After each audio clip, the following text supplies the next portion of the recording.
So this is the brand new Fiat 124 Abarth, and it's pretty cool. I just finished driving this thing about 700 miles or 1,000 kilometers from Toronto to Ottawa and back, and I had a pretty good experience with it. So let me talk you through it. First of all, it's got a 1.4 liter turbocharged engine. It makes 164 horsepower. It's got a little 6-speed transmission that's actually borrowed from the NC Miata, the previous generation. In fact, a lot of this car is borrowed from the Miata. The chassis and everything underneath is actually a Miata. But what I was trying to figure out this weekend was if this thing is actually different than the Miata. Because obviously it looks different. I think it looks much prettier than the Miata, for one. The engine, being turbocharged, definitely has a different character than the naturally aspirated one from the Miata. Some of the people in the office were complaining about kind of the front overhangs of it, that the front and the back hang too far over. But I actually think it looks really good. I think the proportions are really good on it. I think it's quite a pretty car. Obviously, it's styled to look like the original Fiat 124 Abarth with the black accents and the painted hood that goes all the way down to the front. I think it's really good looking, actually. It's got there's a whole bunch of options that you can get with it. It's got basically everything that's an option on this car is gunmetal. And that's what they say about it. You've got your gunmetal windshield surround, you've got your gunmetal mirrors here, gunmetal wheels. I just think it's funny that they had everything as gunmetal on this car. So this hood right here is a $3,000 option to have this thing painted. So it's styled to look like the original 124 Abarth, which I think it does. I think they've done a fantastic job in styling it. With the Abarth, you actually get these bigger intake grills here and the fog lights.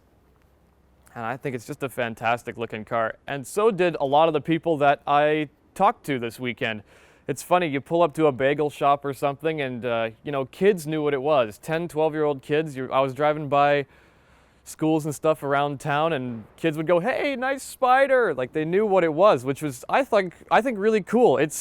That's something I think that kind of defines the Fiat's character more than a Miata, is that there's just something about it. People get excited about a Fiat. The Airbnb I stayed at, even the guy I met, he said, "Oh, I like your Fiat out there." And he used to race a Fiat 122 or something like that, Abarth, as a rally car. So there's just something about the words Fiat and Abarth that really connect people. And you can say Abarth or Abarth, it doesn't really matter. So stuff that is not that great on it, I think this badge is kind of ugly. Our other AutoGuide editor, Sammy, pointed out, it just kind of sticks out there in the middle of nowhere. I think it's because it covers up the other Fiat badge. It would be nice if it actually kind of was more inset into the body, but that's not terrible. I don't really like these wheels, honestly. That's another thing, but that's a styling choice.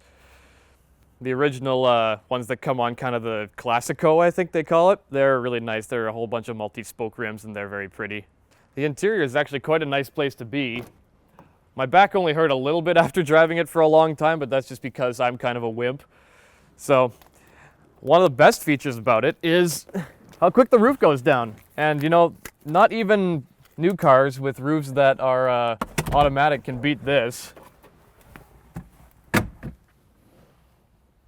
It's so easy. I was taking the top off and putting it back on all weekend.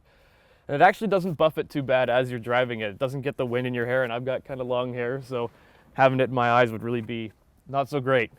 It doesn't have a glove box, so you can't wear your fancy driving gloves. Sorry, you're gonna have to leave those at home. But the interior is quite nice. It's got leather face seats on the Abarth model. It's got a Bose sound system, which sounds pretty good. Even when you're driving it with the top down, the sound is still pretty good. Unfortunately, there's not a lot of spots to put anything. I mean, I'm not a tall guy. I'm 5'9". You can see I fit in it nice, and the driving position is actually fantastic. But you've got your kind of funny cup holders here, which honestly, I almost knocked over my coffee a few times. In here, you have enough space for a parking ticket. And the only other bit of stuff you can hold it in, there isn't even anything in the doors, but in here there's stuff enough for a couple of DSLRs and the tablet. So There's not much space to put stuff, especially if you're traveling with another person. And while we're in here, I should talk about how it feels to drive. And it does feel really good to drive. Putting it in sport mode definitely gives it a little bit more character when you're driving it.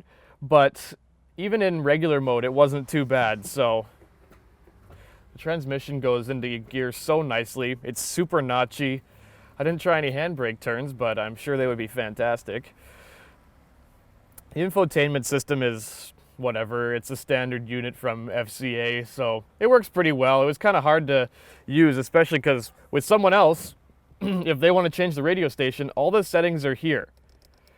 So if you have your hand on the gear stick and you're shifting as you come away from a light, nobody's changing the radio station because it locks you out of the thing here when you're driving as well. So that's kind of funny.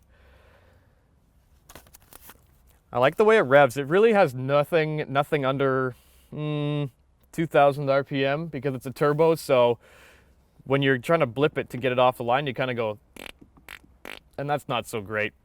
Sport mode fixes it a little bit, but not too much. But once you've got it above that $2,000 to 2.5, it really likes to sing, and it revs easy. It's not a fast car. I think, I think it does the quarter mile in, 16 seconds or something, and it does 0 to 60 in 6.7, which doesn't sound fast by today's standards, but in a car this little, it feels fast. And that's really the most important thing about a little sports car like this, is that it feels fast, because actually going fast and feeling fast is a totally different scenario. Now, it didn't look that hard to get out of it because it wasn't, and it's also because the top is down. But when you've got the top up, it's not exactly easy to get in and out of, especially if you've got a coffee or something. But once you're in it, it's for driving. Don't worry about getting in and out of it. The only other thing about it one thing I don't like about it is trunk's kind of small. It fit enough for 2 people in our stuff, but I mean, what are you gonna do? It's really just for weekend trips. You're not gonna be grand touring this thing across the Americas, but it fits my tripod and stuff. I think the rear view mirror is too big. Unfortunately, it covers up like half the windshield when you're driving. That's not so great. I was with my girlfriend when we were driving it, and she said that these mirrors are chintzy, like something she'd buy at a dollar store for doing her makeup. And she's right, they do feel chintzy. I thought it was really funny the first time I opened the door. I could definitely tell it was a Fiat. This felt old school. It just feels clunky. So let's take a look under the hood. When's the last time you saw one of those? Keeps it light. So there's your engine. Honestly, not a lot to look at, but it's kind of cool that they left it free of covers. This might be the smallest engine cover ever fitted to a car. There's your turbo right there, which is probably still hot from me driving it last night. It gets really hot. This whole weekend, I've kind of been describing this car as old school, or thinking about its old school. My main driver is from 1968, and it's actually right over there, which we can show later. So it's pretty hard for something to feel old school when it's got this many pipes and wires and stuff. I mean, it's pretty ridiculous. But while not old school in its build quality, which is good because old Fiats did not have good build quality, this thing is actually pretty well made. You do get kind of an old school feel in its driving. Although it does still feel like a new car. It feels a little bit like a new car masquerading as old school. But honestly, I don't think there's any way that you're going to get old school feel in a new car without buying a replica or something like that. And unless you're buying something like a Dodge Demon where, okay, it feels old school because you're at the drag races, even then, you're still driving a new car with all sorts of technology. And one thing about driving old cars is that they feel old because they feel like they're going to fall apart. And that's fun. And that's why I like them. But this doesn't feel like it's going to fall apart. So the big question with one of these is, I guess, can you build a sports car out of parts from Dodges and other stuff? And I think you can.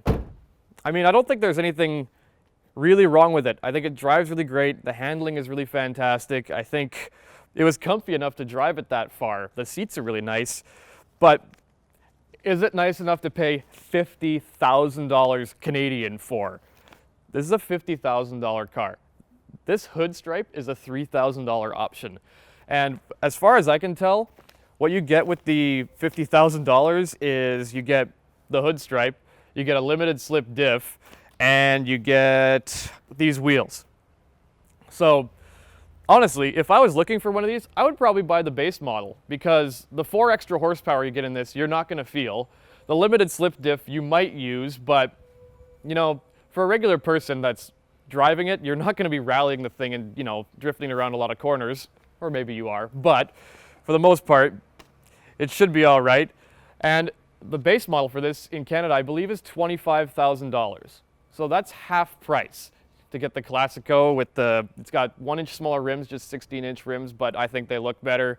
And if you don't want the hood stripe, that's fine. Buy the cheaper car, because honestly, I don't think there's going to be that much of a difference. But if you've got the money and you want the history of the Abarth, and you want all the kids and all their dads and everybody getting really excited that you're driving an old Fiat or an old school Fiat, then get this one.